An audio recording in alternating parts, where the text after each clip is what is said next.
So, if you've spent any time at all in the JavaScript world, you've definitely bumped into NPM. But what is it really? Well, in this explainer, we're going to pull back the curtain on this amazing tool, all the way from starting a project to sharing it with the entire world. You ever look at a new app and just wonder, how on earth did they build something so complex, so fast? I mean, it feels like new, feature-packed software pops up in weeks, not years. The secret? Well, it's not about being a superhero coder who starts from scratch. It's about standing on the shoulders of giants. Exactly. Think about it less like writing a novel, word by word, and more like building with Legos.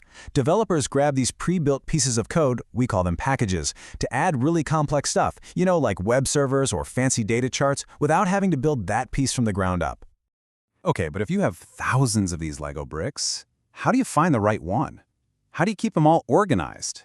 That's where a package manager comes in. It's basically the ultimate librarian for all your code, automating the whole process of finding, installing, and managing those pieces. And when it comes to the world of JavaScript, especially Node.js, which is what lets you run JavaScript on a server, the undisputed king of package managers is NPM. It's this giant online library of code, and it's also the tool you use on your computer to access that library. All right, let's get into it. The best way to understand NPM is to see it in action. So we're going to follow the life of a typical project to see how NPM is right there with you every single step of the way, from a totally blank folder to a finished piece of software.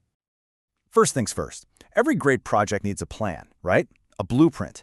And in the NPM universe, that master plan is a single, super important file called package.json. Seriously, this file is the absolute heart of your project. It keeps track of the project's name, its version, and, this is the big one, every single external package it depends on to work. This little file is what makes your project shareable and easy for anyone else to set up. So, how do you make one? You're not going to believe how easy it is. You just open up your command line in a new project folder, type npm in it, and hit enter. It'll then ask you a few simple questions. And just like that, you get this simple, easy-to-read file that now acts as the brain for your entire project. Because this file exists, another developer can grab your code, run one command, and boom, they have everything they need to get going. Okay, our blueprint is ready. Now it's time for the fun part, construction. We need to start bringing in all those pre-built Lego bricks to actually assemble our project. Get ready to type this one a lot, npm install.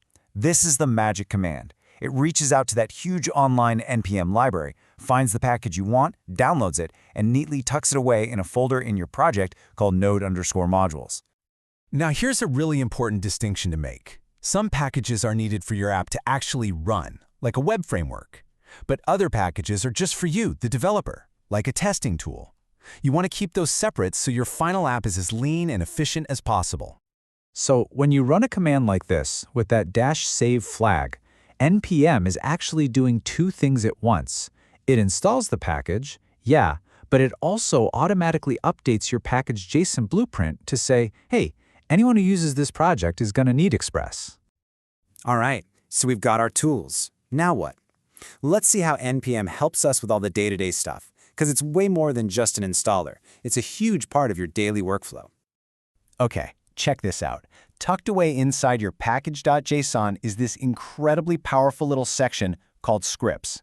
This is where you can create custom shortcuts for all the commands you run over and over again, like starting your server or running your tests. This right here is a perfect example. Instead of having to remember and type out node index.js every single time, you can just create a handy shortcut called start. It standardizes everything for your whole team. And now, anyone on the project, or even you 6 months from now when you've forgotten everything, doesn't have to remember the specifics. You just type the simple, easy-to-remember command, npm run start. It just works.